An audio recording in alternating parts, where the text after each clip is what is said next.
này mình đi cái dòng tây này mới để tơ cả mua bán này câu dòng tây có bí bằng phun sẵn ở đây là ông giúp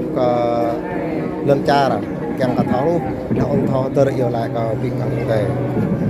còn mình đi lô với mạng dòng tây tơ được lại với quả này cái này như này bốn cái này còn mình đi lô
lại bố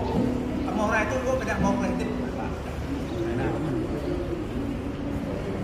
bom lúc như này lên tốt rồi nhân bảy nhân rồi như này còn ông sai chú mình lại dần cho này lại dần như hẹp tên nối cái từ tên nối tức là cô nên là nhiều yêu ơi nhưng mà tập nhiều căn lộ tôi là mà học đây và học đây pro kia đang được có lòng lạc là cái nhà em